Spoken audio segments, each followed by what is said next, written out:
Освоение других планет с давних времен являлось заветной мечтой человечества. На заре космической эры люди, полные энтузиазма, были уверены, что в 21 веке ближайшие планеты Солнечной системы будут освоены.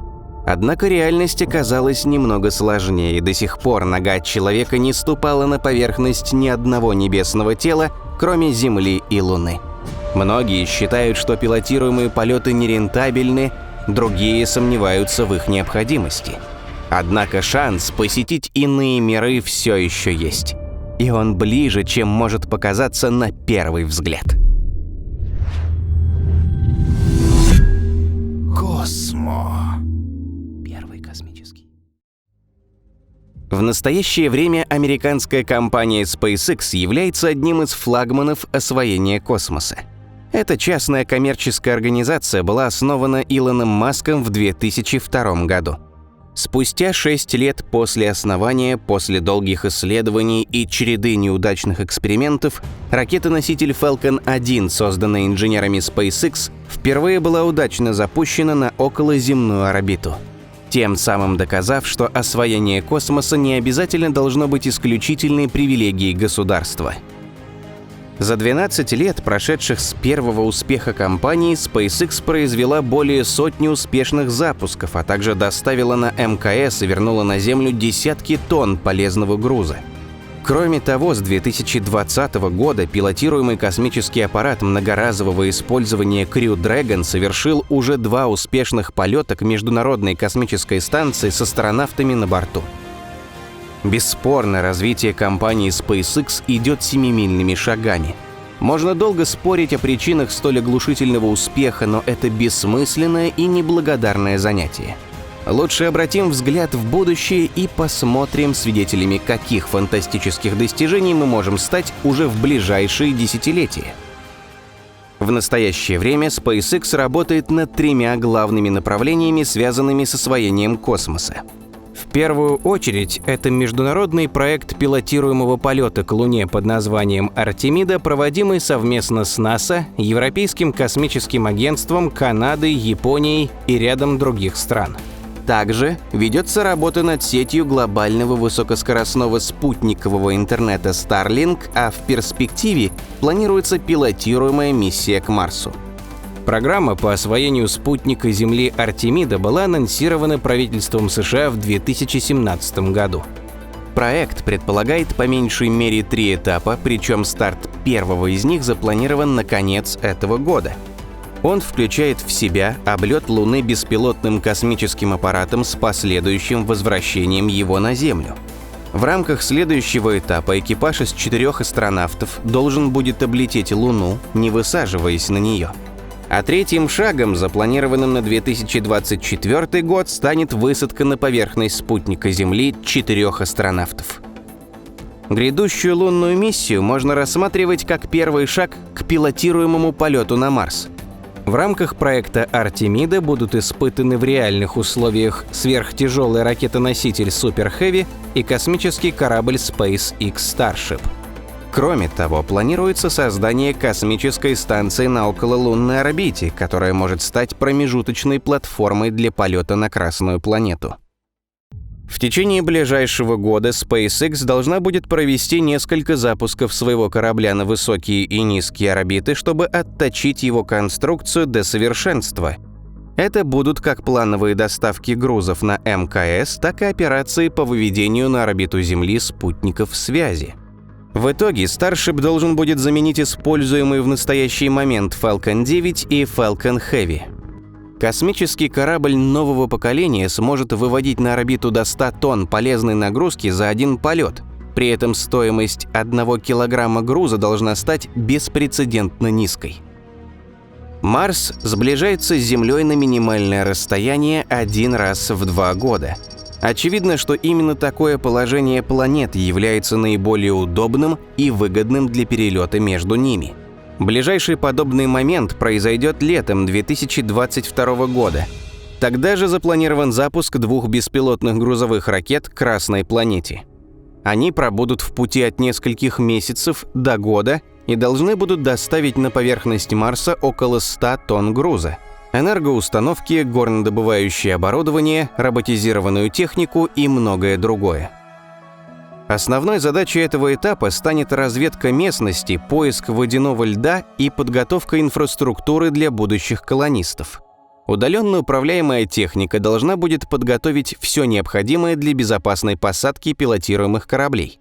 Например, расчистить местность от мешающих обломков и провести геологическую разведку местности, чтобы найти лед, который критически важен для выживания колонистов и развития поселения. Ведь вода не только жизненно необходимое для любой биологической жизни вещество, но и сырье для реакции электролиза, с помощью которой можно получить кислород и водород. Первый необходим для дыхания и горения топлива, а второй в сочетании с углекислым газом может быть преобразован в метан, который послужит топливом для ракет. Следующий этап марсианской экспедиции намечен на 2024 год. Именно тогда Марс в очередной раз сблизится с Землей на минимальное расстояние – около 57 миллионов километров. Всего планируется 4 запуска – 2 грузовых и 2 с астронавтами на борту. Корабли проведут в пути несколько месяцев и достигнут пункта назначения уже в следующем году. Вскоре после удаления от Земли их уже невозможно будет догнать. И в случае непредвиденной ситуации колонистам придется полагаться только на свои силы. Несколько месяцев полета в межпланетном пространстве – непростая задача.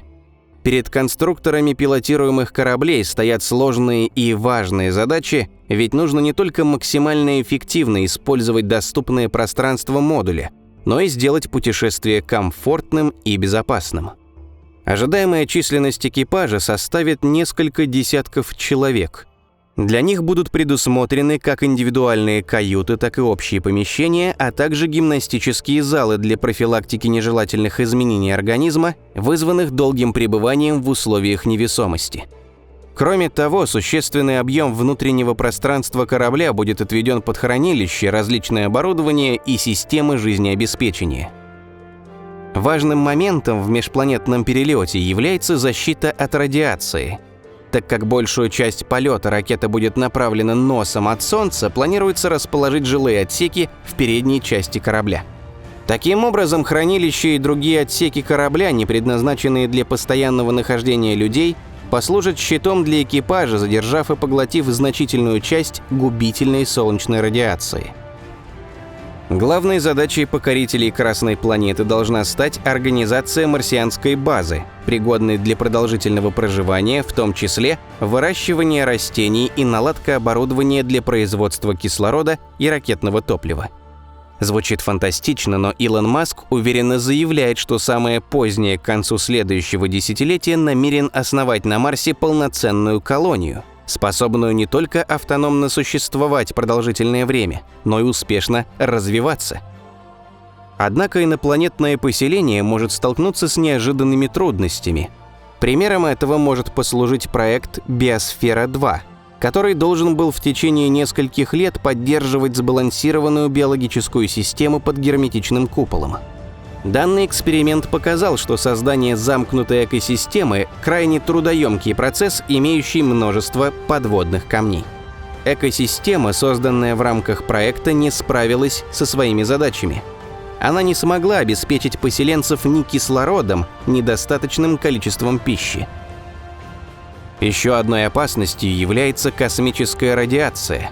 Марс не имеет магнитного поля, защищающего поверхность от космических лучей, поэтому в конструкции базы необходимо предусмотреть радиационную защиту. Но даже с ней радиация представляет заметную угрозу для покорителей Марса. Она может привести к интоксикации и общему ослаблению организмов поселенцев, а также к повышенному шансу инфекций и новообразований.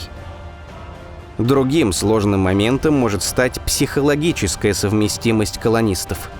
То, что в замкнутом сообществе неизбежно вспыхивают конфликты, хорошо изученное явление.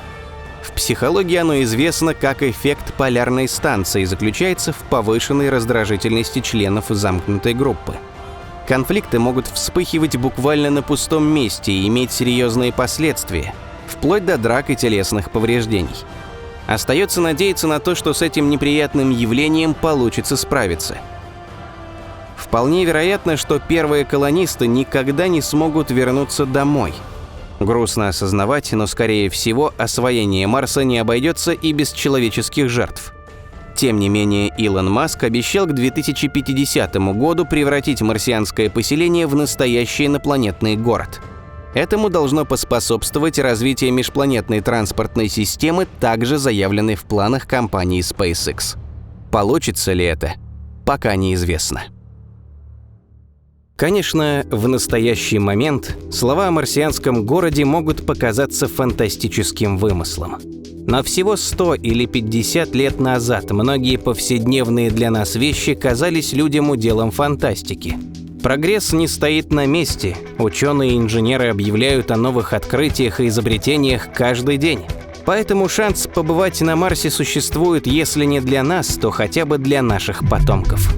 А насколько он велик, каждый решает для себя сам. И услышимся.